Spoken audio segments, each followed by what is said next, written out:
The second the judge's gavel fell 1 second after our divorce was finalized, my ex-husband froze all my assets. He probably thought I'd be destitute, thrown out on the street, but he never dreamed that I had spent the last 8 years meticulously preparing for this exact moment.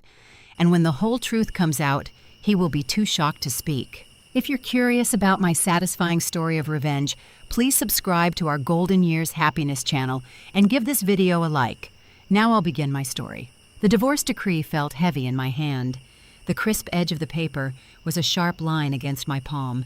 The sterile smell of the Manhattan family court blended with the cold, conditioned air in the hallway, making my mind unnervingly clear. It wasn't the clarity that comes after you've cried until you're empty, but the cold, sharp clarity of someone who has spent countless silent nights figuring out how to move forward. My now ex-husband, Julian Croft, stood there with the chiseled arrogance of a statue. He had deliberately worn the charcoal gray suit I despised. In the 8 years we were married, any day he wore that suit was a bad one. It meant a tense gathering with his family where they nitpicked my every word, or a business gala where I was expected to stand behind him like a beautiful silent ornament. He smirked, his lips curling into a cold line as he glanced at me. "Don't think for a second that out of respect for what we once had, I've left you a life raft." His voice was low, but each word landed like a stone. I didn't answer. I knew that when he spoke like that, a sharp cutting action always followed. Julian slipped his copy of the decree into the inner pocket of his suit jacket, the movement slow and deliberate, as if savoring a small victory. Then he stepped closer. His warm breath touched my face, but his words were ice. "The joint Amex black you used was canceled yesterday. I had your phone number unlinked from the bank accounts, and I've closed the account where I deposited your monthly allowance." I lifted my head. I gripped the corner of the papers with 2 fingers, the edge digging into my skin. I made my voice tremble just slightly, like a woman whose only life preserver had just been snatched away in a raging current. Why would you do this?" Julian tilted his head as if he'd just heard the most naively stupid question. "What do you mean, why?" "It means that from this moment on, you don't have a single dime to your name."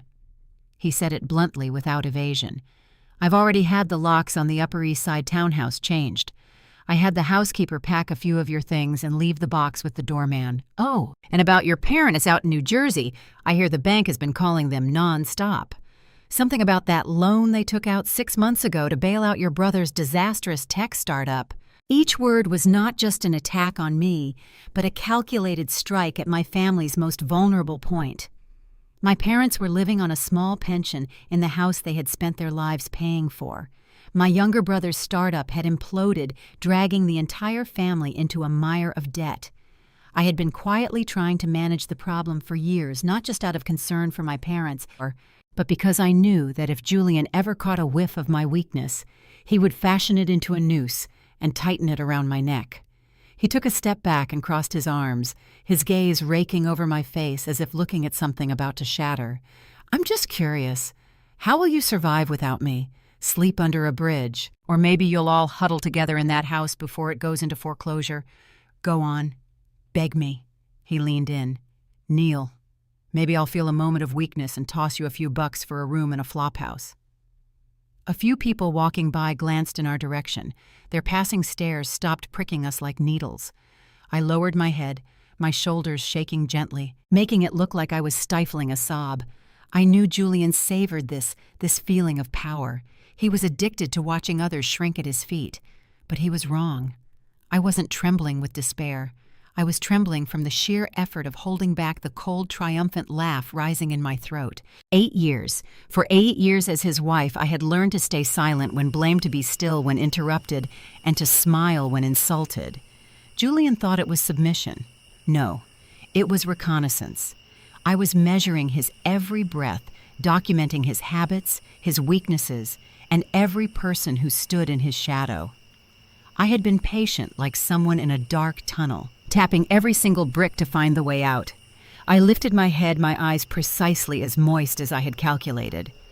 "Did you really have to do this?" Julian let out a triumphant laugh. "Consider it a lesson in reality, Eliza." He bent down, his voice growing sharper. "The reality is, without me, you are nothing. The paperwork is done. Now get lost. Don't stand here being an eyesore." with that." He turned away. His back was straight, his stride as decisive as someone who had just thrown out a bag of trash. I stood perfectly still watching until his black Cadillac Escalade was swallowed by the river of traffic, its taillights vanishing. Only then did I brush a hand across my eyes. There was only the faintest trace of moisture tears I had forced. I picked up the small roller bag beside me. It was absurdly light. I knew Julian's men had packed it with a few old clothes and trinkets. He would never have let me take anything of real value. He wanted me broke hungry and desperate enough to come crawling back. I walked out of the courthouse. For a while, I wandered like someone with nowhere to go. I stopped at a convenience store, dug a few coins from my pocket, and bought the cheapest bottle of water. As the cold liquid ran down my throat, my mind became even clearer. I felt a pair of eyes on me from a distance. Julian was even more cautious than I thought. He'd had me followed. I took out my smartphone and, with a feigned air of desperate habit, opened my banking app. I made sure my face registered shock and panic. My finger hovered over Julian's name in my contacts, lingering for a moment as if in conflict. I didn't press the call button. I sighed, picked up my suitcase, and started walking again. Somewhere, someone was recording this moment. They would report back to him that I was on the verge of collapse. I went down into the subway. As the train rattled past station after station, I left the gleaming skyscrapers of Midtown behind, heading toward the older, grittier neighborhoods of the outer boroughs. I didn't go to my parents' house. I couldn't. If Julian heard I had turned to my family, he would use them as hostages. I knocked on the door of a first-floor apartment in a small walk-up building. The person who opened it was Chloe, my best friend since college. The moment she saw me with the suitcase, her eyes reddened. She pulled me inside her hands, gripping my shoulders as if I might break. "Oh my God, Eliza, you really did it. You divorced him." Chloe's voice trembled. "That monster, he just threw you out with nothing." I set down the suitcase and gave her a tight hug, patting her back comfortingly. "Don't cry." Chloe looked at me, her eyes a mixture of anger and fear. "Don't cry. What are you going to do now? You don't have a job. You don't have any money. You've been a housewife for 8 years. How are you going to live?" I sat down on a worn wooden chair and accepted the cup of warm tea she handed me. The warmth seeped into my cold palms. I looked Chloe in the eye and spoke slowly and clearly, my voice so calm it even surprised her. "I have a place to stay." Chloe stared. "A place to stay? Eliza, don't be stubborn." I opened my old handbag, the corners frayed from years of use. I reached into the deepest part of the lining, a section I had carefully restitched with a tiny needle and thread. Inside was an old cheap flip phone, a burner. I pulled it out and placed it on the table as if unveiling a long-held secret. I pressed the power button, and a faint blue screen flickered to life. I dialed the only number saved on speed dial. The call was answered almost immediately. A young, decisive woman's voice came through. "Eliza Vance, is everything proceeding as planned?"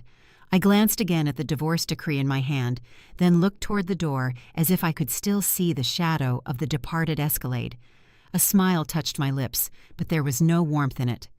"Yes, as planned." I spoke each word, light as a whisper, but solid as a rock. "Operation Phoenix is officially a go. Tell each team to proceed at the designated time and make one thing clear. Let them believe I'm hitting rock bottom."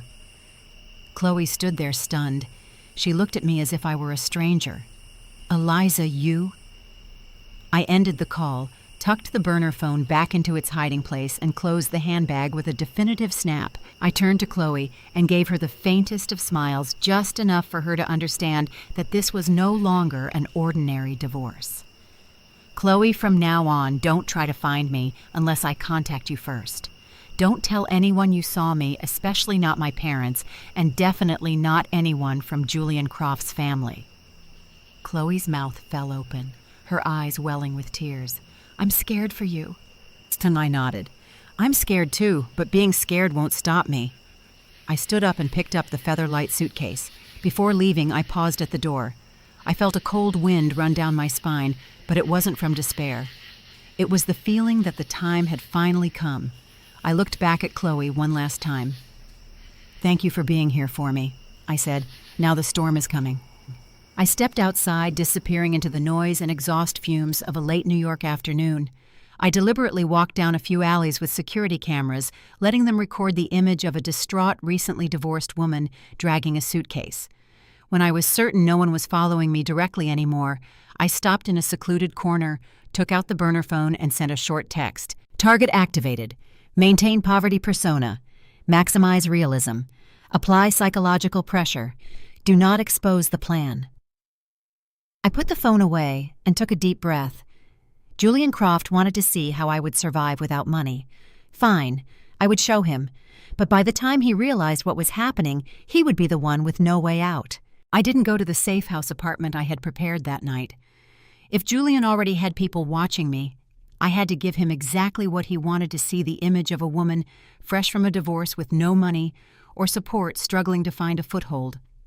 I found a room for rent in a dingy walk-up in Sunnyside, Queens, for $800 a month. The walls were stained, the steel door was rusted, and the hallway was so dark you had to feel your way forward. The room itself was less than 100 square feet, a creaky metal bed, a wobbly plastic desk, and an old fan that whirred noisily. The bathroom was a shared one at the end of the hall, requiring slippers and a bit of courage for each visit.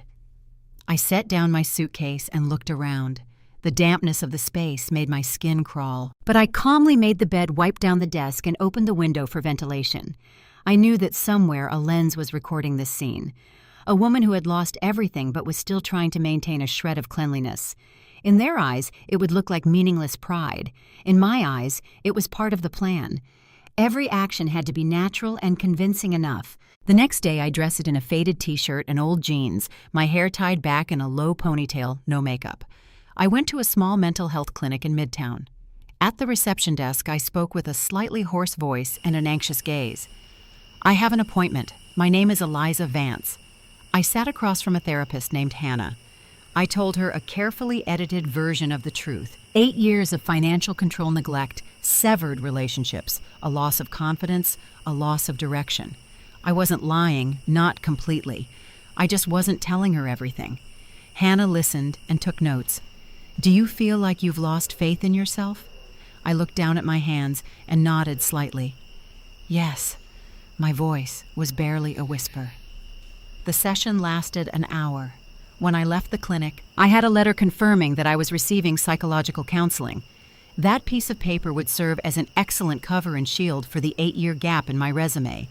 If necessary, I could use it to explain my life as a housewife in a reasonable and sympathetic way. That afternoon, I went to a cheap diner and ordered the $12 daily special. I ate slowly, occasionally glancing at my phone as if waiting for a text. I knew all of this would be reported. Eliza Vance is eating a $12 meal. Eliza Vance is looking at job search websites. Eliza Vance looks exhausted. It was only when I returned to the room in Queens that I took out the burner phone. Everything is going smoothly, I texted. The reply was immediate. Surveillance team is still in place. Job search and therapy session confirmed. He seems satisfied. I smiled faintly. Good. A man who believes he controls the board is a man who lets his guard down. 3 days later, I received a call from a mid-sized media company with an office in Long Island City. It was an interview offer for an executive assistant position. I had never applied there. I knew immediately it was bait. Julian wanted to see how I would react to an opportunity that seemed just a little too good for my current situation. I went to the interview. That morning, I chose the most presentable outfit for my suitcase, but it wasn't new. I used a little concealer to hide the dark circles under my eyes, but left a hint of weariness. In the interview room, 2 men asked sharp questions. You have an 8-year gap in your resume. We need someone who has been consistently building their career. I lowered my head and said in a small voice, I understand. I'm just hoping for a chance to start over. I deliberately emphasized the word chance. I answered the questions correctly, but not brilliantly. I intentionally feigned nervousness at a few points. I knew the report going back to Julian would be Eliza Vance. Skills are average, lacks confidence, not competitive. The interview ended with a perfunctory handshake. I left the building. The midday sun beat down on my face. I paused on the steps and took out the burner phone. Bait test successful. It was his man. Media company has ties to Croft Enterprises. Continue intel gathering. That evening, my mother called. Eliza, is it true? Did you really get a divorce? Her voice trembled over the phone. I could almost hear the sound of the fan whirring in the background of her house. Yes. His mother called. She said you didn't know your place. She said you have nowhere to go. I gripped the phone tightly. Mom, I'm fine. I'm staying with a friend. I have $200 I can send you. My chest tightened. My parents lived on a small pension. $200 was not a small amount for them. I don't need it, Mom. Eliza, don't be proud. I took a deep breath. Mom, please, just listen to me for a second. Don't answer any more calls from that family. If they bring up money, just say you need time and do not under any circumstances sign any papers. My mother was silent for a long moment. What are you planning, Eliza? I stared at the water-stained ceiling of my tiny room. It looked like a gray, faded map. I'm just trying to live, Mom. I hung up and leaned my back against the wall. If Julian thought I would break down hearing my parents' worried voices, he was wrong again. It was because of them that I couldn't afford a single mistake. A week later, the first whispers about the project Julian was pouring a massive amount of capital into began to surface. A short post on a financial forum raised questions about the legal status of the land for a planned development site north of the city. The post was deleted almost instantly, but it was enough to get a few small-time investors talking. I read the news on my locked-out smartphone. My mind was calm. I wasn't the one who had spread the rumor. I just knew that the rumor would appear at exactly the right time. That night in my 100-square-foot room, I sat on the metal bed and opened my old laptop.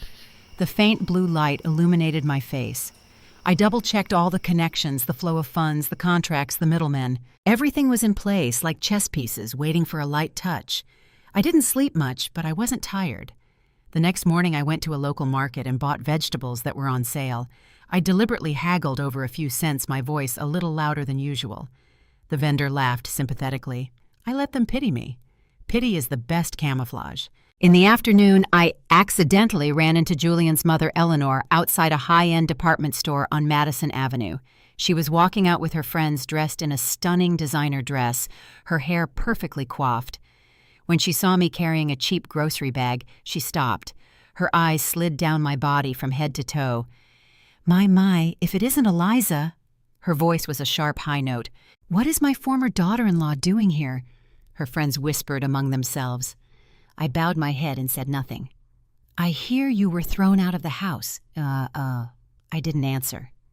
Eleanor took a crisp $100 bill from her purse and held it out in front of me as if giving charity. Take this. Buy yourself a decent outfit. Don't go around embarrassing our family. I looked at the bill, then at her. My heart beat slowly. I had to be not too strong and not too weak. I gently pushed her hand away.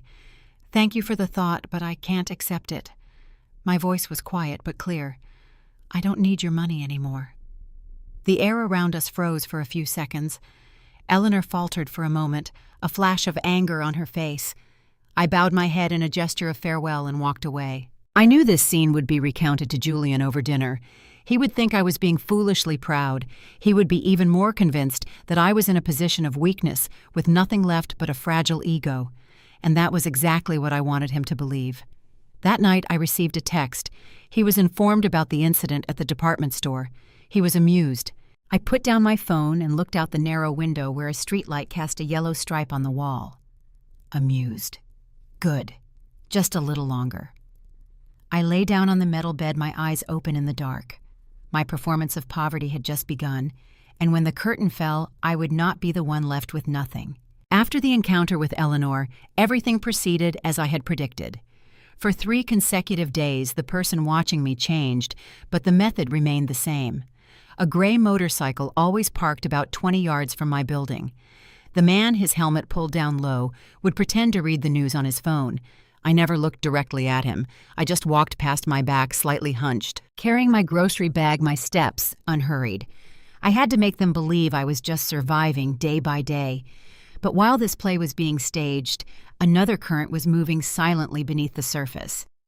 I started taking on small freelance jobs, online translations, report revisions, data analysis, and even assistance with investment proposals for a few startups. My name never appeared anywhere. Everything was processed through a proxy account under Chloe's name. The money wasn't much, but it was enough to sustain me, and more importantly, to keep my mind sharp. At night, in my 100-square-foot room, I sat in front of my laptop. The white light illuminated the plastic desk. I opened the file on the project Julian was pouring capital into, the Hudson North Development Project. It was being promoted as a golden opportunity to attract foreign investment. On the surface, everything looked good, but as I dug deeper, familiar flaws appeared. The land use permit wasn't finalized. A subsidiary acting as a middleman had a history of tax delinquency, and the foreign partner in particular had a history of legal disputes in Singapore. I wasn't the one spreading rumors. I was just the one who knew where to press. A week later, I received an email from a prominent private equity firm in Manhattan. The sender was the assistant to the firm's chairman, Marcus Thorne. They said they had seen an analysis report I'd written anonymously on a freelance platform and wanted to discuss it further. I read the email 3 times. The name Marcus Thorne was familiar. He was known for being cold media shy, but immensely powerful in the financial world. If I could get into his orbit, I would be one step closer to the heart of this game. I knew this could be a real opportunity, but it could also be another trap set by Julian. I replied in a humble tone, confirming a meeting at their office building in the financial district. That morning, I didn't wear my old clothes. I chose a simple white shirt and well-fitting black slacks. My hair was tied back neatly. It was a look that was professional without being flashy. I stood in front of the small mirror in my room and looked into my own eyes. The weariness I had been cultivating for the past 2 weeks was gone, replaced only by focus. The building housing the firm was over 30 stories tall, its blue glass reflecting the sky. As I entered the lobby, I was met with the faint scent of expensive cologne and the sound of heels clicking on the marble floor. The elevator carried me to the 32nd floor. The higher it went, the calmer my heart became. I couldn't afford to be nervous. The conference room door opened. The man sitting at the head of the table didn't look that old, perhaps in his mid-40s. He wore a dark navy suit and his eyes were deep and calm. He didn't stand up or offer a handshake right away. He just looked me over for a few seconds, as if sizing me up. "Ms. Vance." His voice was low and firm. "Yes." I approached and placed the file I had prepared on the table. "I'm told you've done an independent analysis of the Hudson North project." I gave a small nod. "I have a few personal insights." Chairman Thorne gestured for me to sit. "Let's hear them." There were no long, formal introductions. I opened my laptop and began explaining one point at a time the flimsy legal structure, the partner's risk profile, the possibility of a liquidity crunch if the foreign investors pulled out. I didn't exaggerate. I just presented data and concise conclusions. He didn't interrupt, but occasionally asked very specific questions. "If you were the managing director of this fund, what would you do?" I looked him straight in the eye. "I would temporarily halt the disbursement of funds and request a second legal review from an independent law firm, and I would insist on clauses in the contract that protect our capital before making any long-term commitments." The room was silent for a few seconds. Chairman Thorne gave a small nod. "Where did you work before?" "For the last 8 years I was at home," I said honestly. "Before that I was an analyst at a securities firm." He looked at me for a longer moment. "Why did you quit?" I paused briefly. "I got married." He didn't ask any more questions. His gaze seemed to understand more than what I had said. The meeting lasted for almost an hour. As I stood up to leave, Chairman Thorne stopped me with a single sentence. "Have you considered working with me?" I tried not to show my surprise. "In what capacity?" "As an independent consulting analyst to start. A 3-month contract. If you perform well, we'll talk about what comes next." 3 months. It was enough time to dig deep, to access data I could never touch on my own. "Yes, I'll do it," I replied in a calm voice. He smiled faintly. "Then let's start next week." When I left the building, the sun was blindingly bright on the asphalt of Wall Street. I walked slowly, like someone who had just finished an ordinary interview, but in my mind, a door had already opened. That night I returned to my room in Queens as usual. I still stopped at a cheap diner, still paid in cash, and still walked past that gray motorcycle. I still made them believe that nothing had changed. But when the night fell silent, I opened the burner phone. Phase 2 initiated. The reply was swift. Understood. Leaning against the wall, I recalled Chairman Thorne's eyes. He wasn't the type to trust easily. He had chosen me not out of sympathy, but for the value I could bring. That fact reassured me more than any words of encouragement. 2 days later, news came from Chloe. Julian was bragging to his partners that the Hudson North project is about to land a huge investment. He sounded extremely confident. I smiled faintly. Confidence is a good thing. When a person is at the peak of their confidence, they often fail to notice the cracks forming at their feet. I got up and went out to the narrow balcony at the end of the hallway. The night air was a mix of car exhaust and distant laughter. I looked up at the New York City sky where the city lights had washed out the stars. For 8 years I had stood in Julian's shadow, quietly observing the way he signed contracts, the way he handled crises, and the way he blindly trusted in the power of money. He never believed in the power of patience. But I had all the patience in the world. I would be the one reading the reports no one else wanted to read. I would be the one seeing the real numbers hidden behind the glossy facade. And when the time was right, with just the lightest touch, the entire tower he had built on confidence would begin to shake. I went back to my room and closed the door. The performance of poverty had to continue. But behind the scenes, I had already entered another room, one with brighter lights and newly arranged chess pieces. My first week on the 32nd floor went by like clockwork. The offices of Thorne Capital were not as chaotic as other financial firms. People here spoke in low voices, typed softly on their keyboards, and looked at their monitors more than they looked at each other. There was tension, but not confusion. I liked that. I was given a desk by the window overlooking the financial district. The city looked small from up here. Skyscrapers glittered in the sun, and the cars below were like a constantly moving stream of color. I made a promise to myself not to be intoxicated by this view. I wasn't here for the scenery. On my second day, I attended an internal meeting about the investment portfolio for the next quarter. The Hudson North Development Project was third on the list. When the slide came up on the screen, the logo of Croft Enterprises was displayed prominently. The projected growth figures presented alongside it were extremely optimistic. Mr. Croft has personally guaranteed a high return on investment, an analyst from the team said. If we get in early, the projected ROI is excellent. I didn't speak immediately. I waited until Chairman Thorne turned to me. Ms. Vance, your opinion. All eyes turned to me. I could feel my own heartbeat, but my voice was steady. I recommend we delay the disbursement of funds for another 2 weeks. The room fell silent. We need to re-verify the legal status of the land and the credit history of the foreign partner. Another employee frowned. We've already checked that. I nodded. You checked it at a routine level. I want to check it more deeply. Chairman Thorne didn't ask any more questions. He just said curtly, We'll give Ms. Vance 2 weeks. With that one decision, I was given the space to operate. I started working as if the 8-year gap in my career never existed.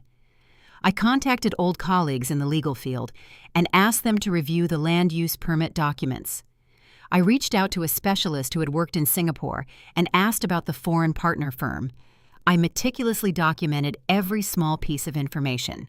I peeled back the layers one by one like an onion, and then the cracks began to show. The foreign partner had been sued in the past for concealing debt.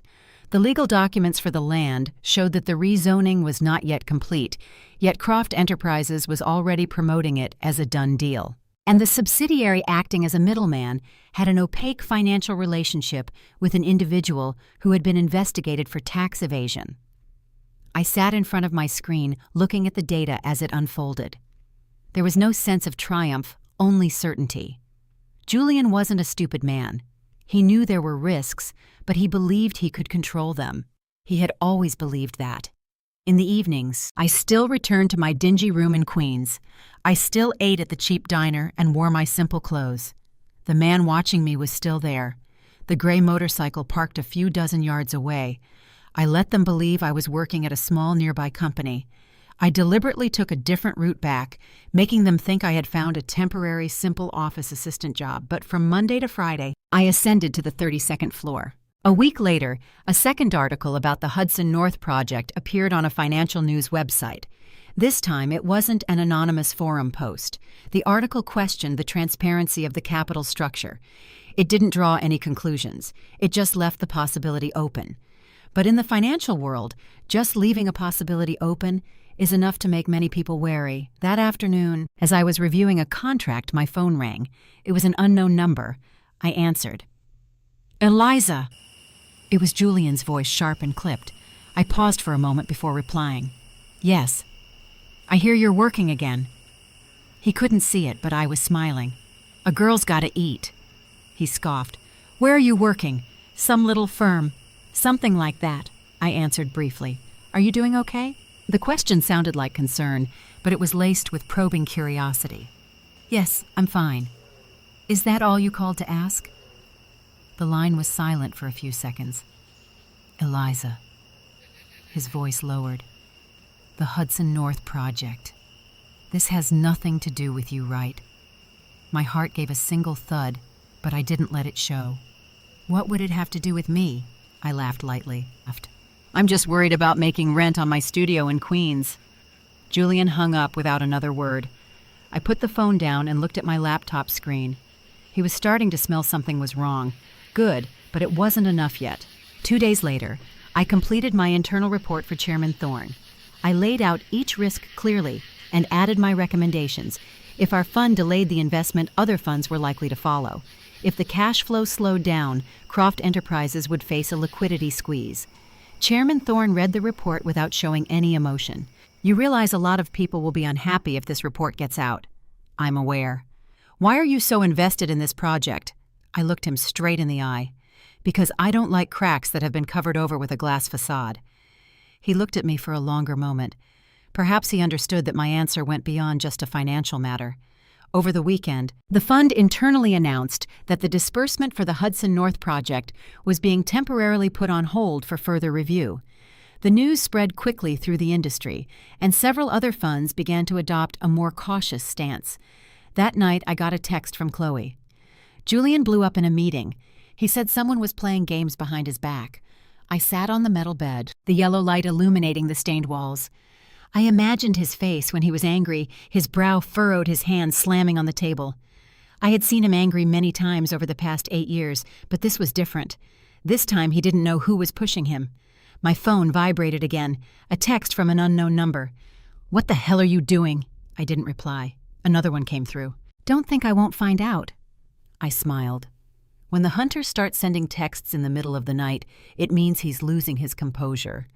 I turned off the light and lay down staring at the dark ceiling. I wasn't triumphant. I just felt that everything was moving according to plan. The next morning, I still went to the market and bought vegetables on sale. I still haggled over a few cents. The man watching me was still there. They had no idea that this humble morning routine was just the surface of a widening crack.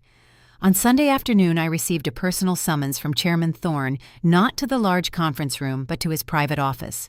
"You realize you're poking a very confident man, don't you?" he asked as I sat down. "I do.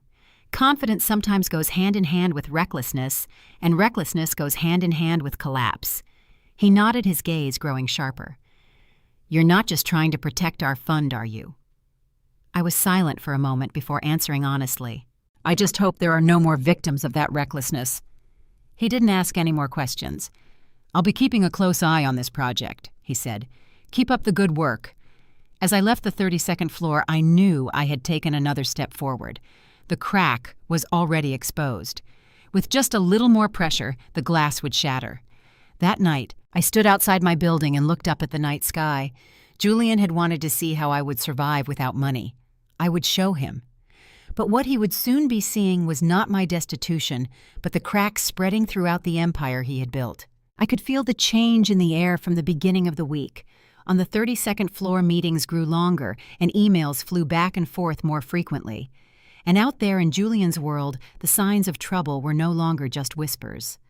On Monday morning, just as I arrived at the office, the internal phone rang. "Eliza, my office." Chairman Thorne's voice was curt. I walked into his office. The glass door closed, creating near-perfect soundproofing. He placed a file in front of me. "Their cash flow is starting to tighten," he said.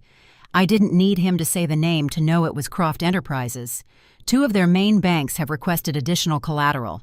I quickly flipped through the pages. The numbers didn't lie. When Thorne Capital put its funding on hold, other investors had followed suit. The promised capital was tied up, but the costs for site preparation and legal consulting were still mounting. Several partners were demanding payment earlier than scheduled. "Will they be able to raise the funds?" I asked. Chairman Thorne leaned back in his chair. "It's possible if they get additional capital from their foreign partner. But what if that partner is also feeling the pressure?" I said. He didn't need to finish the thought. I understood. A liquidity squeeze is like a small crack in a dam. At first, no one pays it any mind, but if water seeps in for long enough, the entire structure will crumble. That night, I got a text from Chloe. "Julian is scrambling for cash. He's telling everyone it's just a temporary crunch that will be over by the end of the month." I stared at the screen, my heart unmoved. Julian was skilled at raising money. He had connections, a reputation, and the kind of confidence that made people believe him. But a reputation is like a stock. Once trust is shaken, its value can plummet faster than anyone expects. 2 days later, a major financial newspaper published a cautious analysis of the Hudson North project, emphasizing the need for legal transparency. There was no accusation, no conclusion. It just asked questions. But sometimes questions are more dangerous than accusations. In the afternoon, my phone rang. It was Julian. I answered. His voice was no longer relaxed. "Eliza, where are you working now?" "I told you, a small firm." "A small firm with access to a major private equity fund." I paused for a moment. "Do you really think I'm capable of that?" He let out a ragged breath on the other end of the line. "You're ruining me."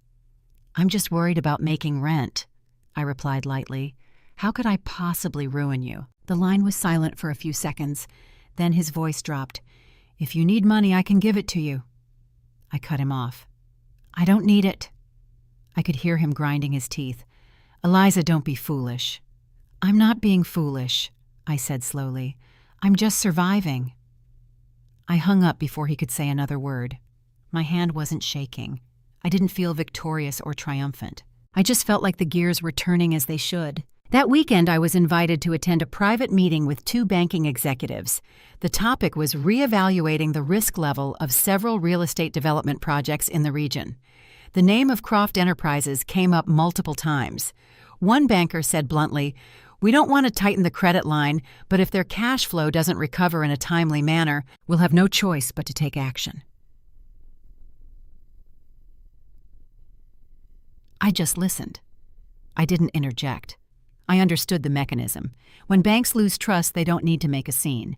They just change the terms of the contract. And the new terms can suffocate any company short on cash. In the evening, I returned to my room in Queens as usual.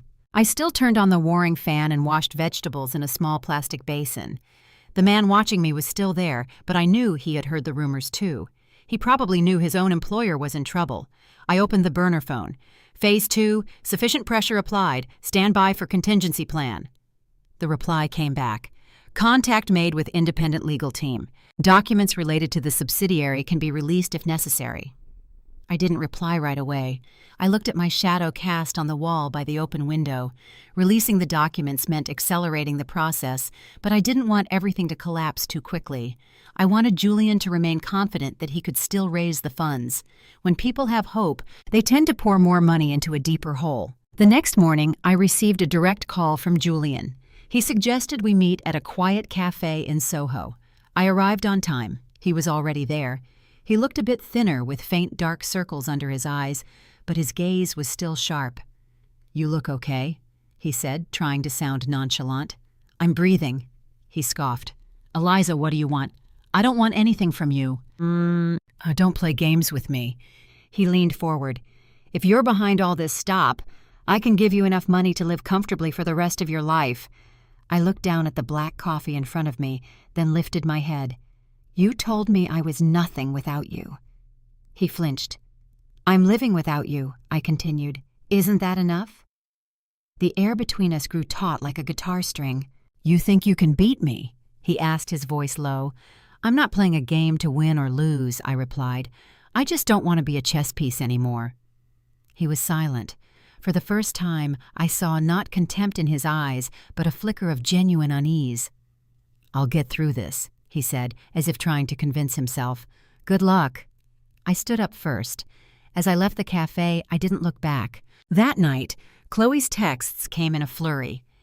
"Julian is selling off some of his personal shares. The foreign partner is demanding a contract review." I sat on my bed and took a slow breath. The liquidity squeeze was tightening around him.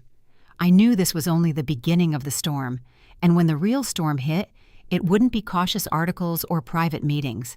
It would be stark red numbers, a deluge of phone calls and sleepless nights.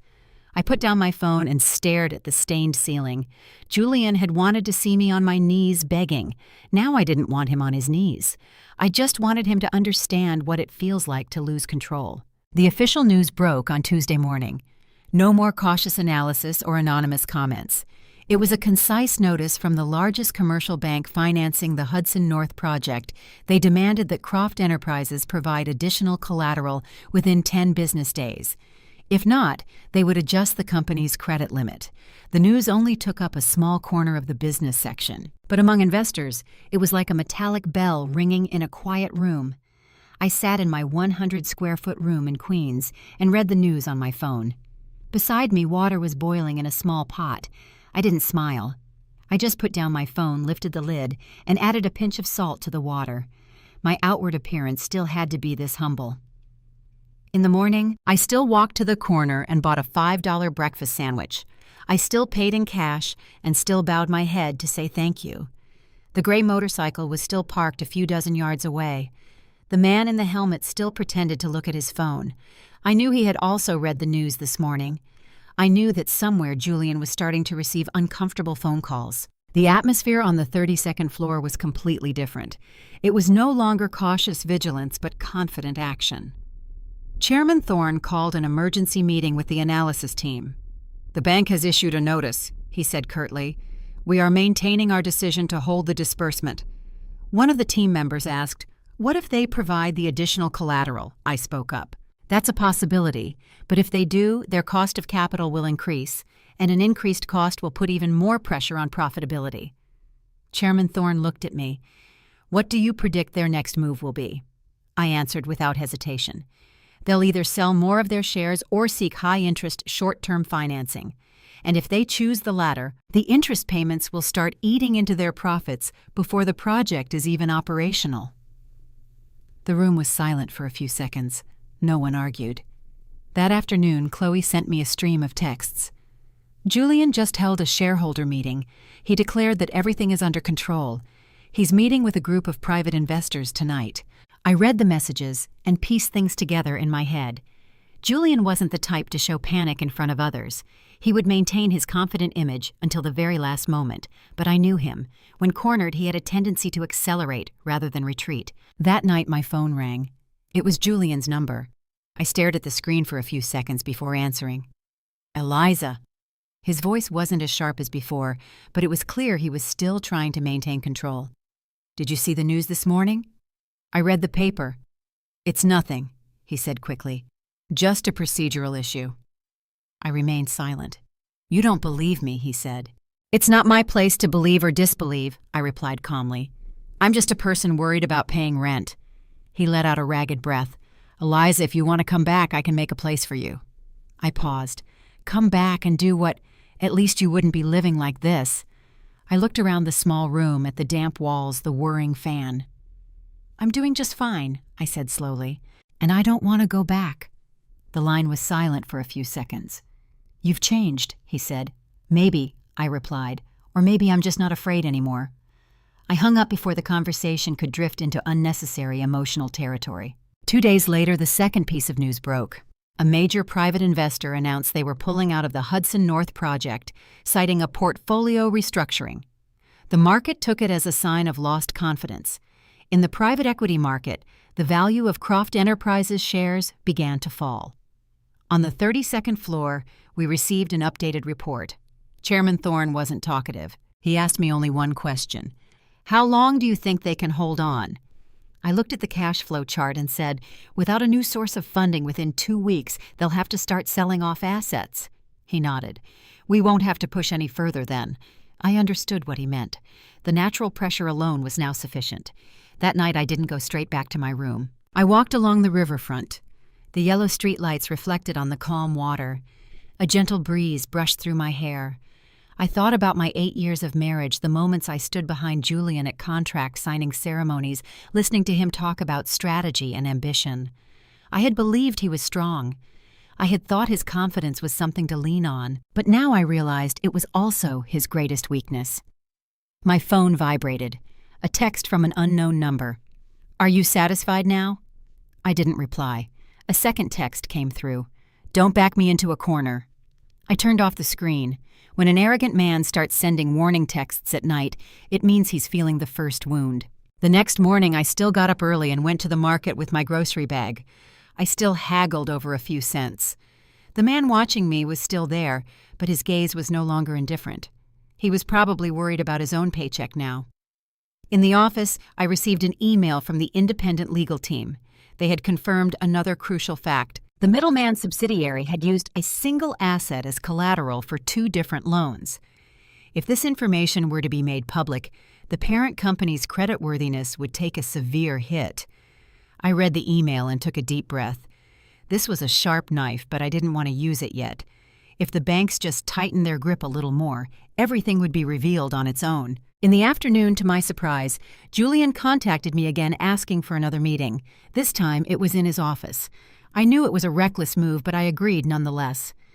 As I entered the familiar office, the smell of wood and expensive cologne was the same. Julian was standing with his back to me, looking out the window.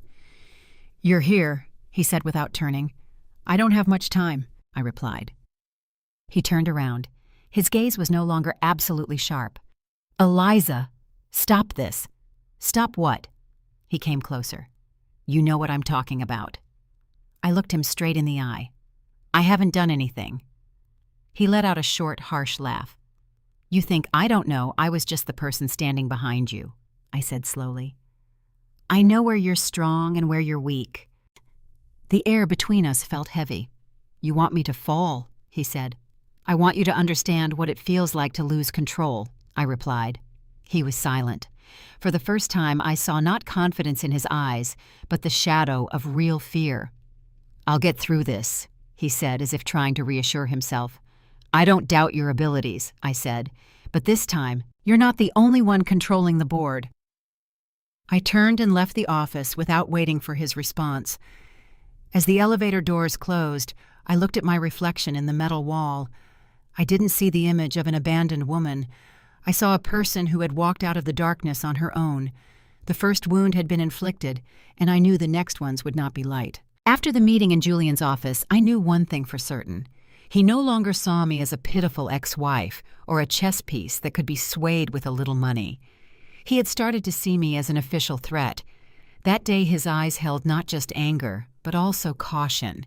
And when a man accustomed to control becomes cautious, he does one of 2 things. He either retreats or he attacks harder. I knew Julian would not retreat. 2 days later, the first sign of his counterattack came. Chloe sent me a message in the middle of the night. Julian is spreading rumors in the industry. He's saying that speculators are deliberately manipulating the media to devalue the project. My name hasn't come up yet, but he's looking for a scapegoat. I read the message in the dark room, my only light, the street light filtering through the window. I wasn't surprised. When people can't find a specific target, they create an imaginary enemy. But I knew that if he found even the smallest clue, he would latch onto it and never let go.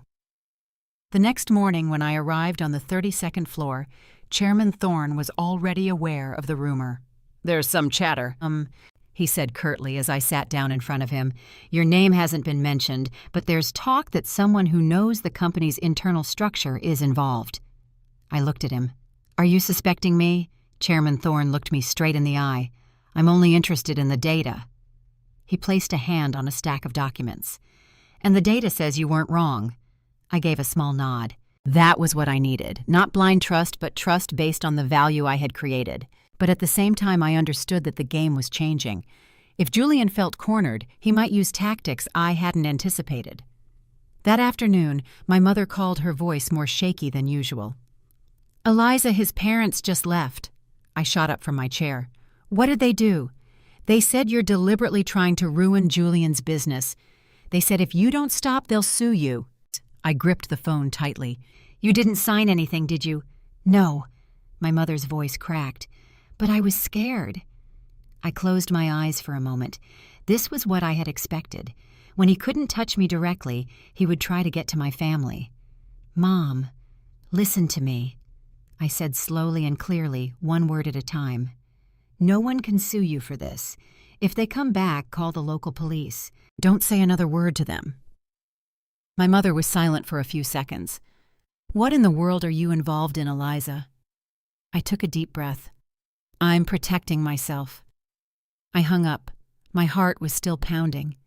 I had been prepared for a head-on confrontation in the business world, but when my family was dragged into it, controlling my emotions wasn't easy. That night, I sent a message on the burner phone. "Activate Family Protection Protocol. Intensify internal media monitoring. No public response." The reply was swift. "Understood. 2 days later, the real tipping point came. A second bank notified Croft Enterprises of a credit limit adjustment. It wasn't a complete cutoff, but it was enough to trigger a domino effect. Partners started demanding upfront payments. Rumors began to circulate that several high-level executives at his company were already sending out their resumes. On the 32nd floor, we continued to receive updates. Chairman Thorne called a short meeting. "This is a critical moment," he said. "If they can't secure funding within 10 days, they'll have to start selling off key assets." I looked at the cash flow chart. The red lines were getting thicker. "He won't sell easily," I said. "He'll try to protect his image until the very last moment." Chairman Thorne looked at me. "Do you still think you're an outsider in this game?" I knew the question wasn't a reprimand. It was a reminder that I was now so deep in this that I could no longer pretend to be uninvolved. Late in the afternoon, Julian called. This time his voice had lost its composure. "Eliza, what the hell do you want?" "I don't want anything." "Don't lie to me," he snarled. "The second bank just tightened the credit line. You think that's a coincidence?"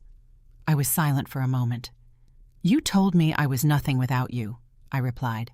"Are you now saying I have the power to do all this?" He let out a ragged breath on the other end. "You're getting revenge." "I'm just not saving you," I said lightly.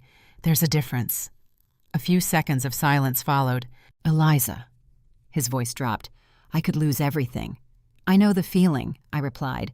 "You already gave me a taste of it." I hung up. My hand trembled slightly, but not from fear. It was from the realization that I had crossed a line. This was no longer a game of controlling the pace. This was the moment he truly felt the crisis. That night, I didn't go straight back to my room. I sat on a bench by the river watching the cars go by. I thought about the past, about the days I had waited for him to come home late, the times I had remained silent when he ignored me in front of others, the moments I had believed that patience was the way to protect my family. I didn't regret what I had loved, but I no longer wanted to live in that shadow. My phone vibrated, a text from Chloe. "Julian just had an emergency meeting. He's decided to put up more of his personal assets as collateral." I stared at the screen. My heart slowing. This was the tipping point.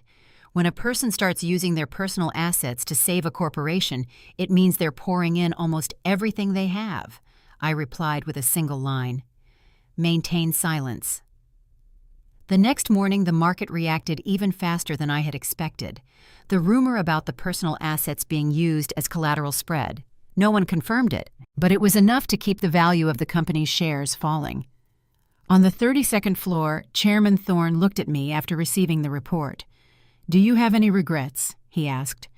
I looked out the window at the city sprawling under the sun. "I didn't push him off the ledge," I said. "I just didn't pull him up." He didn't say anything more. That night when I returned to my room, the gray motorcycle was not in its usual spot. I paused for a few seconds. They had either pulled their man or they had changed their method of surveillance. I opened the door and stepped into the familiar small space. I sat on the metal bed and stared at the stained ceiling. The tipping point had been reached, but I knew that a building doesn't collapse from a single crack. It requires more force, more time, and more pressure from multiple directions. And I knew that every step I took from now on would be more dangerous. The disappearance of the gray motorcycle from the alley was no coincidence. That morning, when I went out to buy my usual breakfast sandwich, I paused. The man in the helmet was gone. The prying eyes from behind a phone screen were gone. The alley was still noisy with the sound of delivery scooters, but I knew one thing: Julian had pulled his surveillance. Either he no longer had the resources to spare on me, or he was focusing all his energy elsewhere. Both possibilities were in my favor. The air on the 32nd floor was heavier than ever. The 8 a.m. internal intelligence update confirmed a major development. The foreign partner in the Hudson North project had sent an official letter stating they would conduct a full review of all partnership conditions before the next transfer of funds. The reason they gave was a very polite one, ensuring transparency and investment security. But anyone in the financial world knew it was a signal of doubt. Chairman Thorne called me into his private office. "The foreign partner is slowing down," he said curtly. "This is the first domino." I looked at the file on his desk. "If they pull out completely, the project will face a severe funding shortage." He nodded. "And when the project is short on funds, the banks will have a legitimate reason to apply even more pressure." We looked at each other for a few seconds. Without another word, we both knew the chain reaction had begun. At lunchtime, Chloe's texts came in a flood. Julian just had a video conference with the foreign partner, and he was furious. Apparently, they demanded more transparent information about the middleman subsidiary. I read the text and quickly put the pieces together. The middleman subsidiary that was the biggest weakness. I hadn't exposed that information yet. But if one of the banks or other investors dug a little deeper, it would be discovered on its own. That same afternoon, a financial news site published an article about the potential liquidity crisis for several development projects in the region. No specific names were mentioned, but no one in the market was mistaken about who it was targeting. The market reacted faster than expected. The value of Croft Enterprises shares continued to fall. This time, it wasn't a gentle decline, but a sharp drop. That night, my phone rang incessantly. It was Julian. I stared at the screen for a few seconds before answering. "Eliza." His voice was more hoarse than before. "What are you doing?" "I just got off work." "Did you see it?" he asked, his voice taut like a guitar string. "The stock price collapsed." "I saw the news," I replied. "Are you satisfied now?" I was silent for a few seconds. "I never set out to satisfy or disappoint you." He let out a ragged breath. "Eliza, I could lose everything." "I lost everything too," I said slowly. "The difference is, I had no one to beg." The other end of the line was silent. I heard him take a deep, shuddering breath. "If you're involved, stop," he continued. "I'll take care of your family's problems. I'll even pay off your parents' debt." I smiled faintly. "You think you can buy my silence with money? You're just angry right now." "I'm not angry," I replied. "I'm just not afraid anymore." I hung up. For the first time since the divorce, I heard a clear crack in his voice. It wasn't a threat or a proposal. It was the last desperate gasp of a man trying to hold on to something slipping through his fingers. The next morning, the official news broke that the foreign partner was temporarily halting all fund transfers until an independent review was complete. This meant the project's cash flow was almost completely cut off. A third bank announced it would be reevaluating its entire credit line. On the 32nd floor, Chairman Thorne stared at the bright red graph on the screen. "A chain reaction," and he said, "It's happening faster than I thought." I looked down at my hands. I didn't feel happy. I just felt that everything was flowing according to the logic of the market. When trust disappears, no one wants to be the last one holding the stock. Late in the afternoon, my mother called. "Eliza, his parents came again." Her voice trembled. "They said the company is in trouble because of you." I gripped the phone tightly. "Mom, listen to me," I said slowly. "No one can legally blame me for this. Don't be afraid."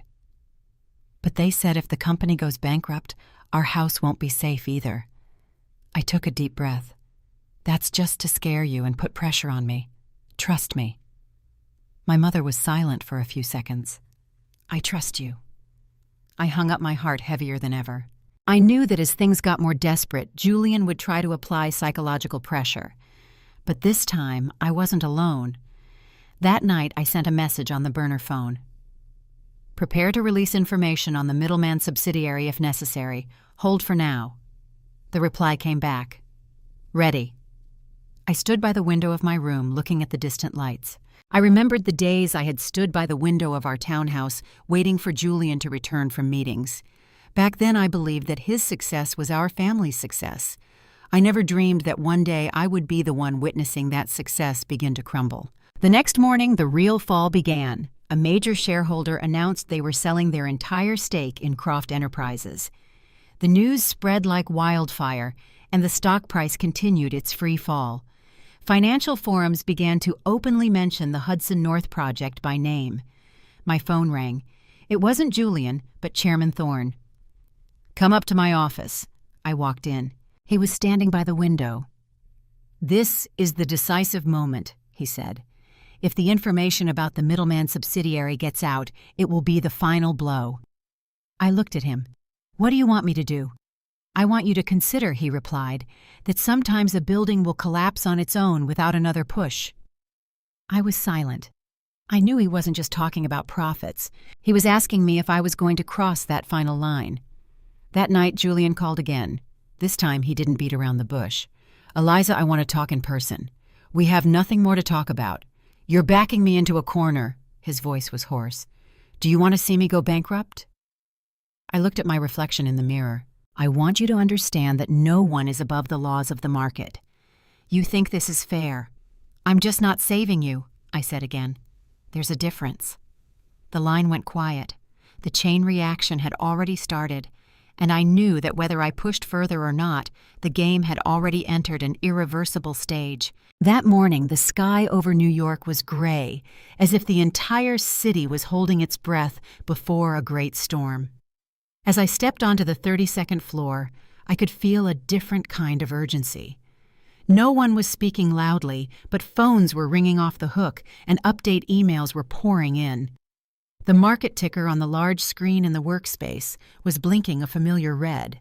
The stock price of Croft Enterprises continued its steep decline. It was no longer a normal fluctuation. It was an unstoppable fall. I sat at my desk and opened the latest update report. One line stood out: official demand for loan restructuring within 7 days. In finance, 7 days could be the line between life and death. Chairman Thorne emerged from a conference room. His gaze was calm, but sharper than usual. "Ms. Vance," he called softly. I stood up and followed him into his office. "The foreign partner has pulled out completely," he said. "It's no longer a review." I nodded. "Then their cash flow is practically severed." He looked at me. "What do you predict he'll do next?" I took a deep breath. "He'll either try to find a last-minute strategic investor or sell off a major asset at a fire sale price. And if no one buys," I said slowly, "the building will collapse on its own." The air in the office felt as heavy as lead. This was no longer about strategy. This was about survival. That afternoon, Chloe called me instead of texting. Her voice was urgent. "Eliza, things are really bad. Julian was just publicly berated by the shareholders. There are even calls for his removal as CEO." I was silent for a few seconds. "How did he react?" "He said everything is under control." Chloe sighed. "But from what I saw, his face didn't have that same old confidence." I hung up and rested my hands on my desk. I remembered his eyes at those lavish parties, holding a wine glass, talking as if he held the future in his hand. I had once believed in those eyes. Now I understood it was just a brilliant glass facade hiding an inner recklessness. That night my phone rang. Julian's name appeared on the screen. I stared at it longer than usual before answering. "Eliza." His voice was hoarse, stripped of its usual intimidation. "Can you meet me?" "I think we've said everything we need to say." "No, we haven't," he said urgently. "I need to talk to you in person." I was silent for a moment. "Where?" "That cafe we used to go to." I agreed. The cafe wasn't crowded. The scent of dark coffee mingled with soft music. Julian was sitting in the furthest corner. He was no longer in his usual impeccable suit. His shirt was slightly wrinkled, his tie loosened. He looked up as I approached. His eyes were deeply tired. "You came," he said quietly. I sat down across from him. "What did you want to say?" He looked at me for a few seconds, as if weighing his pride against reality. I need more time." "Time for what?" "Time to raise the funds. If this project collapses, I'll lose everything." I looked him straight in the eye. "You told me I was nothing without you." He closed his eyes for a moment. "I was wrong." I said nothing. "Eliza." His voice dropped. "Can you talk to the people at that fund? Ask them to stop." I smiled faintly. "Do you really think I have that kind of power?" "I know you have influence." I shook my head. "You're overestimating me just as you once underestimated me." He lowered his head and gripped his coffee cup with both hands. "Please." That one word fell onto the table like a heavy object. I looked at him. For the first time in years, I had heard the word "please" from Julian Croft's lips. "Please don't push any further." I took a deep breath. "I'm not pushing," I said clearly. "The market is pushing you. Cut the theoretical crap." He looked up, his eyes red. "If the company goes bankrupt, you know I'm not the only one who gets hurt." "I know," I replied, "but you also knew about all these risks from the beginning." He was silent. "I was standing behind you," I continued. "I saw you sign contracts on a shaky legal basis. I heard you say that the risks could be dealt with later. Well, later is now." He let out a ragged breath. "Do you want me to get on my knees?" "I don't want you on your knees," I said. "I just want you to understand what it feels like to be cornered." A thick silence fell between us. The clink of a spoon against a cup from a nearby table sounded unnaturally loud. "Eliza," he said in a smaller voice, "even if I go bankrupt, you won't get anything." I looked at him for a long moment. "I've already lost enough," I replied. "I don't need anything more from you." He leaned back in his chair, his eyes more hollow than I had ever seen them. "So this is really it?" I stood up. "No," I said. "It's just time for you to take responsibility for yourself." I walked out of the cafe and into the street. A light rain had begun to fall. I didn't use an umbrella. The cold drops on my face made my mind clearer than ever. That night the news kept pouring in. A major contractor announced they were halting all work until they were paid in full. The stock price fell again. Rumors flew that creditors were calling non-stop. I sat in my room in Queens listening to the rain patter on the tin roof. I wasn't happy. I just felt that a circle was closing. My phone vibrated again. A text from Julian. "I'm really asking you, please." I looked at the message for a long time. It was his first real plea, but I knew the storm had not yet passed. That morning I woke up earlier than usual. The rain had stopped and the air was damp and heavy. I stood in front of the small mirror in my room and looked at my face. The weary look I had deliberately cultivated for weeks was gone. I tied my hair back neatly and chose a white shirt and black slacks. Today was not a day for playing poor. Today was the day everything would be laid bare. When I stepped onto the 32nd floor, the atmosphere was completely different. Chairman Thorne was already there. On his desk was a thick file containing all the legal documents related to Julian's middleman subsidiary. "Are you ready?" he asked. I looked at the file and took a deep breath. "Once this is released, there's no going back," he nodded. "The market needs transparency." I knew this was no longer a personal matter. The internal meeting was swift. The legal team confirmed that all the material had been verified through independent sources. There was no fabricated information. It wasn't manipulation or incitement. It was just the truth rearranged in a clear order. "The pressure will double once this information goes public," one of the team members said. I replied, "The pressure already existed. Today that pressure just gets a name." At 10 a.m., the official press release was sent to several major financial media outlets. It wasn't aggressive or sensational. It just listed the facts, the double-pledged collateral, the potential risks, the possible impact on solvency. The market reacted. The stock price of Croft Enterprises went into a vertical nosedive. The phones in our office rang off the hook. The red numbers on the large screen traced a steep cliff stretching on and on. Chairman Thorne looked at me. "This is the final blow." I said nothing. I watched the chart like an EKG that was slowly flatlining. That same afternoon, the news went wide. The bank simultaneously demanded a review of all collateral. Some creditors demanded immediate repayment. The already drained cash flow was now almost completely cut off. Chloe called, her voice urgent. "Eliza Julian's company is in chaos. There are rumors he's been asked to resign." I closed my eyes for a moment. How did he react? "He's been in closed-door meetings all morning. I heard the bank demanded to meet with him directly." I put down the phone. In my mind, it was no longer the image of that arrogant man, but of a person desperately trying to hold on to the last remaining fragments. At 3 p.m., my phone rang. It was Julian's name. I knew this call would be different from all the others. I answered. "Eliza." His voice was hoarse. "You did this." I didn't deny it. I only released the truth. "You knew what the result would be." "I did." He let out a ragged breath. "The bank just notified me. If I can't secure the collateral in 3 days, they'll trigger the loan recall clause." I was silent. "Eliza." His voice sank. "I am truly begging you." I heard the word begging clearly. It was no longer a mumble in a cafe. This was an official admission. "Can't you tell them to give me more time?"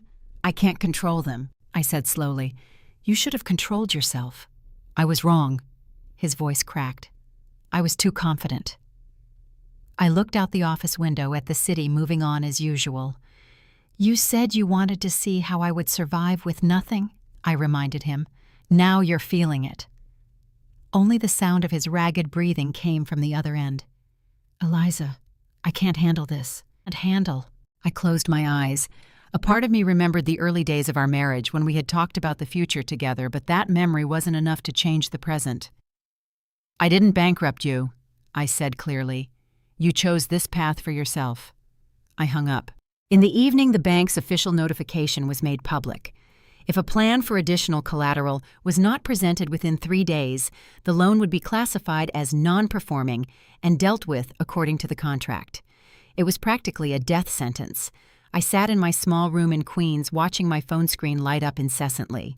News comments, analysis. The name Julian Croft was all over the financial forums. My mother called.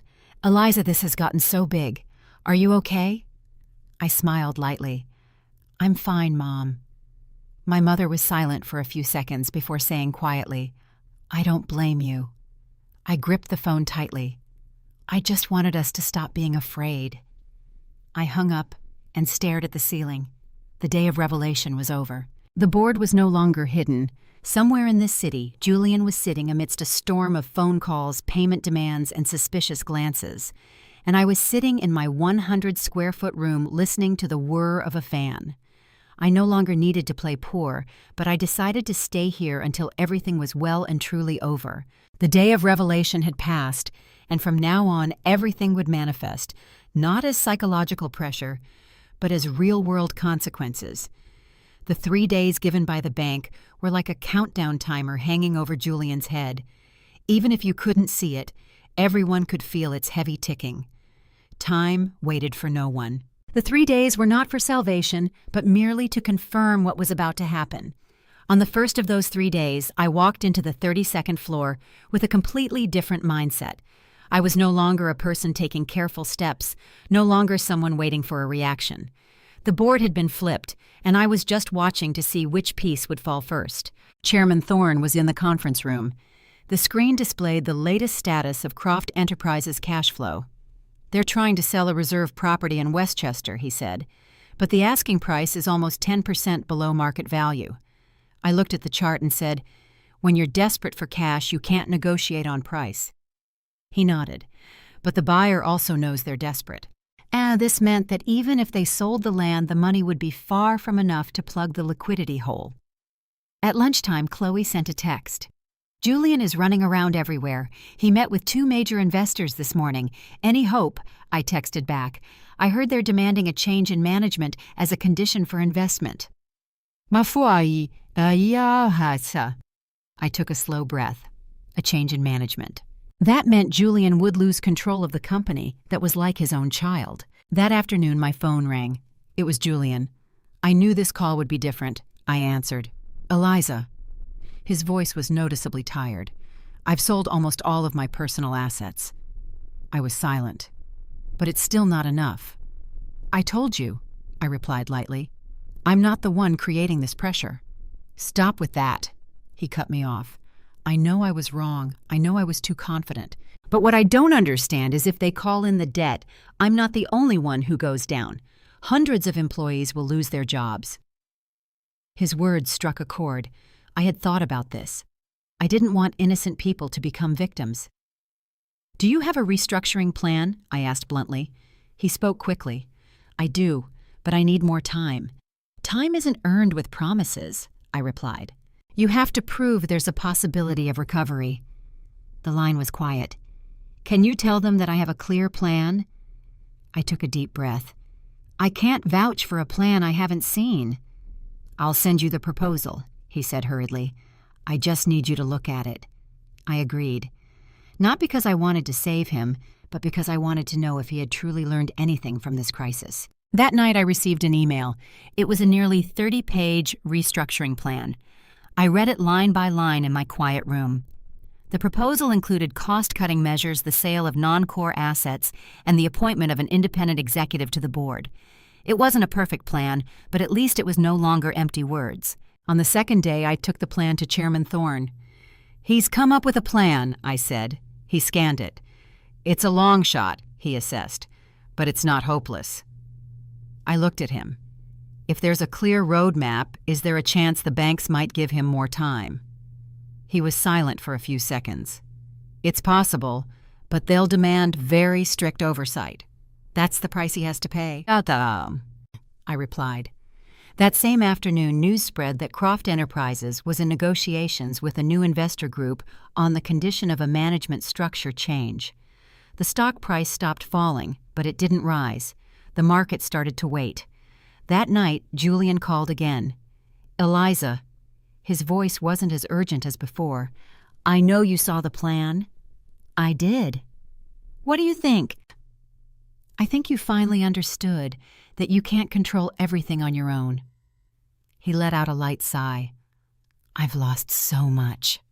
So did I said. The difference is I learned from what I lost. The other end was quiet.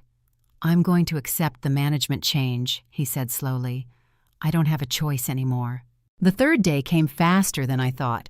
In the morning, the lead bank officially announced that it would consider a deadline extension if the company submitted a restructuring plan involving new investors and an independent board. It wasn't a pardon, but it was a narrow opening. On the 32nd floor, Chairman Thorne looked at me.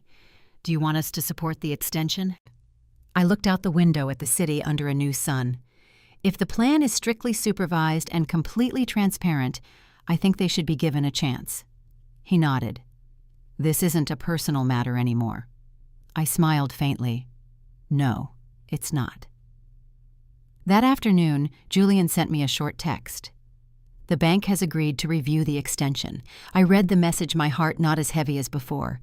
Not because he was completely out of the crisis, but because he had had to pay the price of his control and reputation. The final 3 days had ended not with a total collapse, but with a glimmer of opportunity. But that opportunity no longer belonged to arrogance. It belonged to accountability. I sat in my small room listening to the regular whir of the fan. I knew that from now on, the story would flow in a different direction.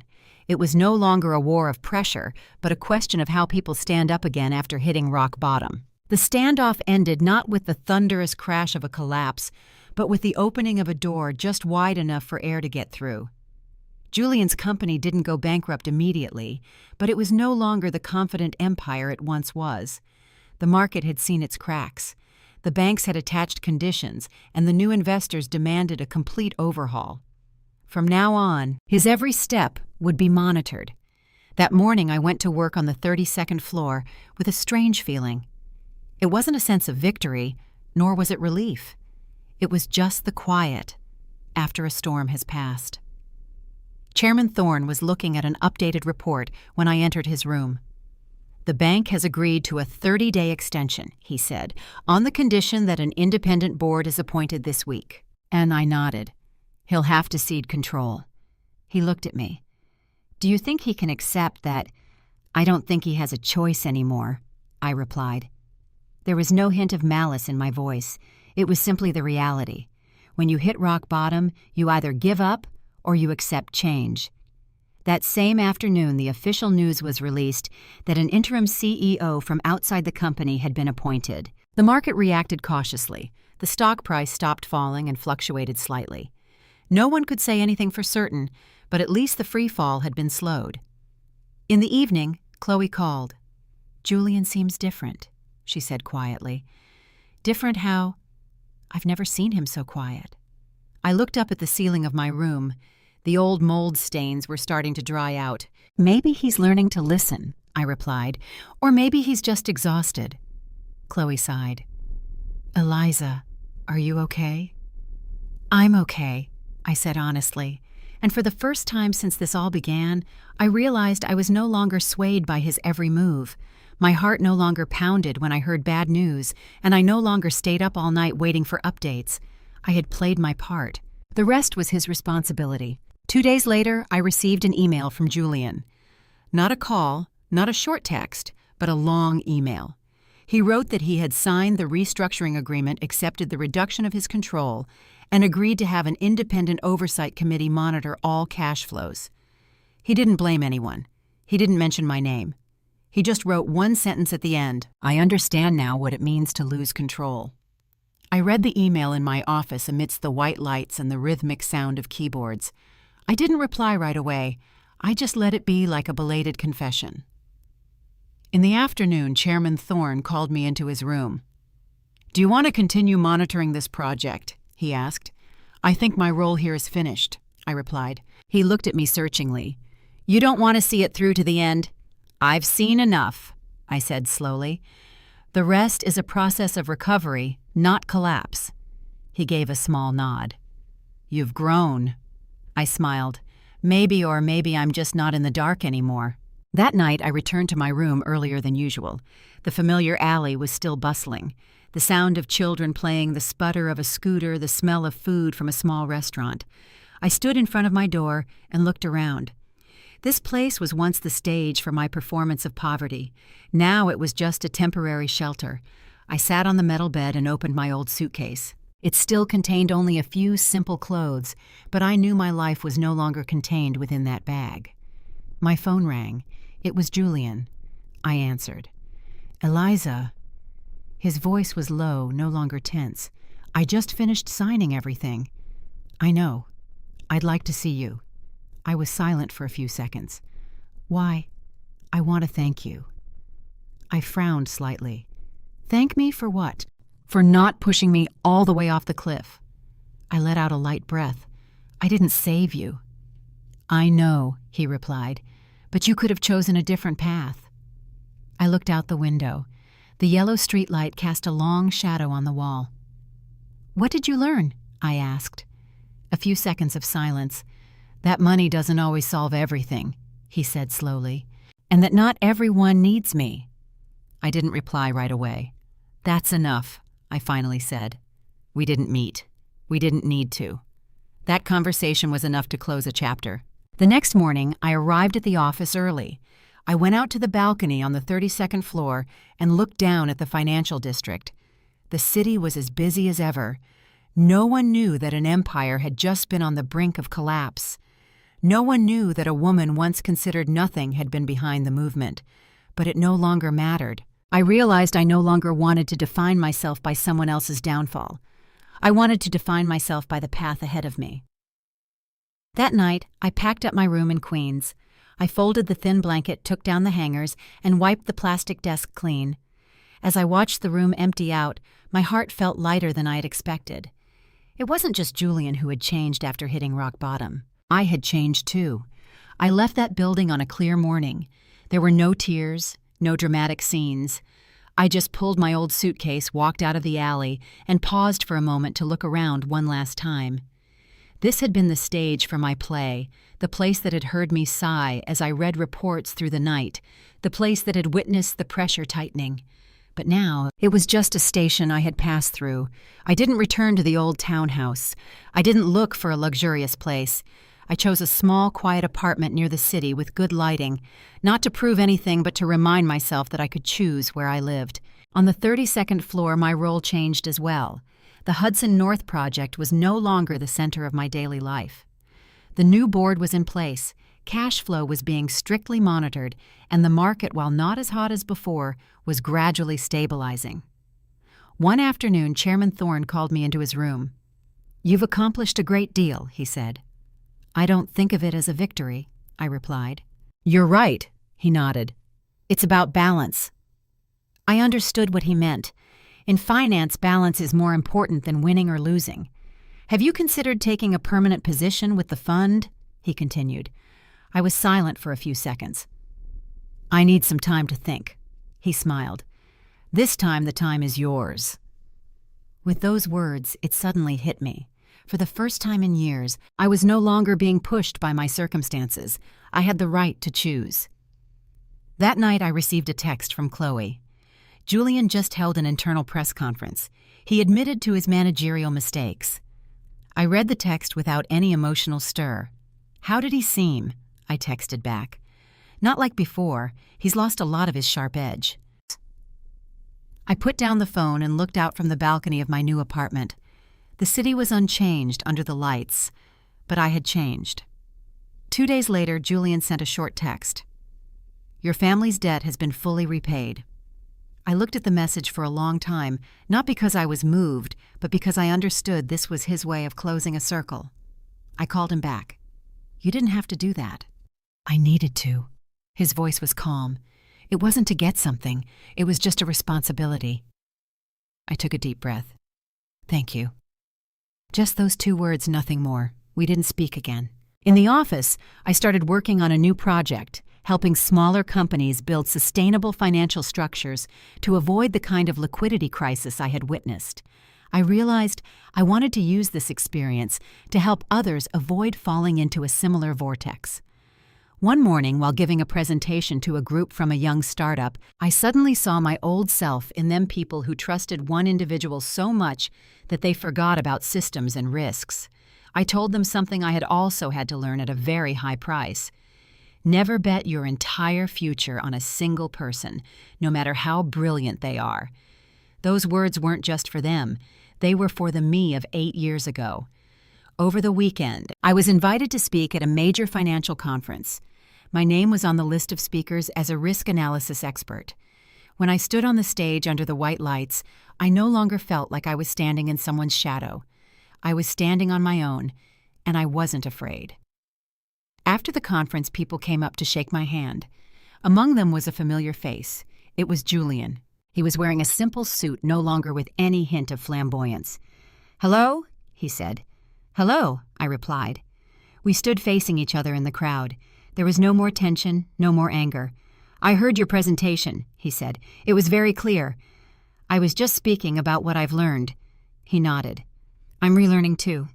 I looked at him for a few seconds. "I'm glad to hear that." We didn't say anything more. There was no need for apologies or dredging up the past. Some things were understood well enough without being repeated. As I left the convention hall, I stopped on the steps and took a deep breath of the night air. I remembered that day in the cold courthouse hallway, holding the divorce decree. From then until now, everything had been a steep curve. I was no longer a woman who trembled in the face of threats. I was no longer a person living to prove something to someone. I walked down the steps and blended into the crowd. The city was still bright, the cars still moved, and life went on. But for me, this was the first moment I had truly stepped into the light, not out of someone else's shadow, but from my own. I had thought this journey would end in a great explosion with one side completely destroyed and the other standing victorious on top. But as I left the convention hall that night, I understood that not everything follows a movie script. There were no fireworks, no dramatic revenge plot. There were just people who had hit their own limits and had been forced to change. In the weeks that followed, my life slowed down to a strange new pace. No more incessant phone calls in the middle of the night. No more bright red graphs dominating the screen.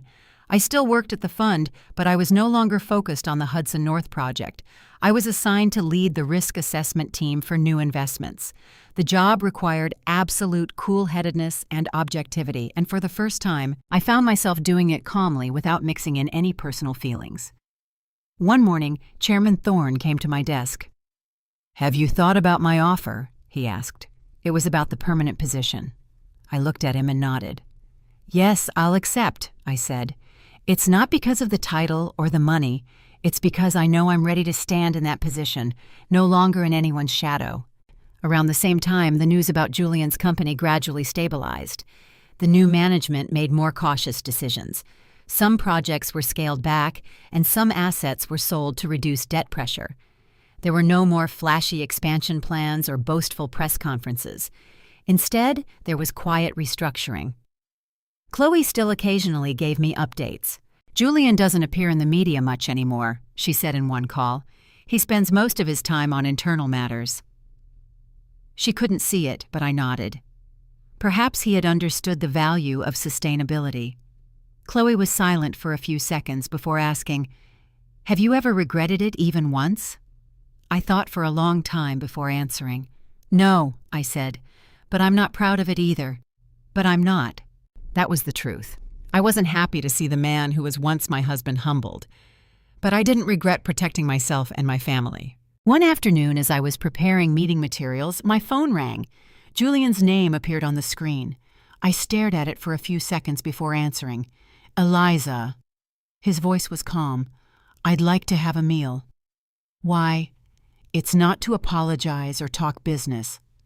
He paused. "Just a meal." I was silent. "I think we've said everything we need to say." "Maybe," he said. "But some things need to be properly closed." I thought for a few seconds. "All right," I agreed. We met at a small restaurant, not the kind of lavish place where he used to host extravagant parties. Julian was there first. When I walked in, he stood up, a polite gesture I hadn't seen from him in a very long time. "Thanks for coming," he said. "I came to listen," I replied. The meal proceeded without any dramatic scenes. He talked about the restructuring process, about having to learn to listen to the board's opinions, about the feeling of losing control, and gradually coming to accept it. "I used to think I couldn't be wrong," he said slowly. "Now I know where I was wrong." I didn't interrupt him. "And I know I hurt you." His voice dropped. "I don't expect you to forgive me." I put down my fork. "I don't live with grudges anymore," I said, "but I'm not going back either." He nodded. "I understand." We didn't bring up the past. We didn't mention the harsh words, the cold nights, the contemptuous looks. Some things were better left where they had fallen. When the meal was over, he looked at me at the restaurant door. "I hope you find peace," he said. "You too," I replied. I walked away without looking back, not out of coldness, but because I knew I had truly closed the book on everything. Back in my apartment, I opened the balcony doors to let in the night air. I remembered the first days after leaving our home, my mind filled with confusion and self-blame. If someone back then had told me I would be where I was today, I wouldn't have believed them. Now everything was no longer about war or revenge or proving a point. It was just the journey of two people who were once entangled, who had hurt each other, and who were now growing. I looked down at the lit-up streets, listening to the distant sound of cars. Life went on stopping for no one. And I knew the final part of this story was not about collapse, but about realization. Some storms pass through to destroy. Some storms pass through to make people build again from the ground up. But some storms target not houses or money, but arrogance and the illusions we build for ourselves. When my storm was over, I was not standing on ruins. I was standing in the middle of an empty lot, able to decide for myself what to build next. One morning towards the end of the year, I was in my new office at the investment fund. The small nameplate on my desk was unassuming, but it was enough to remind me that I had come a long way. I was no longer the neglected wife from my old marriage. I was no longer the person who quietly calculated every step to turn the tables. I was just myself, a person with experience, scars, and a calmness forged in a storm. The Hudson North project gradually stabilized. There were no more reckless expansion plans or articles praising incredible growth rates. Instead, there were clear financial reports, regular oversight meetings, and slow but steady progress. I was no longer directly involved in the project, but I sometimes read the reports not out of curiosity, but because I wanted to see if the lessons had been properly applied. One weekend afternoon, I went to visit my mother. The small house was the same, but my mother's face looked much more relaxed than before. "You look so different these days," she said as we sat drinking tea. "How so?" "More confident, but not so heavy anymore." I smiled. Maybe I finally learned to let things go. My mother looked at me for a long time. "Letting go is a good thing, but don't let your heart become hard." I nodded. I understood what she meant, that having gone through pain shouldn't mean closing off my heart. That night, I received a text from Julian. It wasn't an apology or a proposal. It was just a photo of a company conference room with the sentence, "First meeting with the new board. Learning from scratch." I looked at the photo for a few seconds before replying, "Be patient." That was all. Nothing more, nothing less. I no longer felt a flutter or discomfort when his name appeared on my screen, just a sense of peace. My life no longer revolved around proving something. I started making time for the things I had put on hold. I took an advanced course in risk management. At night, instead of staring at stock charts, I read books. I went for a jog every morning feeling my own heartbeat instead of the market's volatility. Once a young colleague asked me, "Aren't you afraid of failure anymore?" I thought for a moment before answering, "I am, but I don't let that fear control me." That's the biggest thing I learned. Not how to beat someone else, but how to not be ruled by fear. A year after I held that divorce decree in my hand, I stood on the stage of another financial conference. This time I didn't tell my personal story. I talked about risk management liquidity and the dangers of over-leveraging. But in every sentence, I knew I was speaking from my own real experience.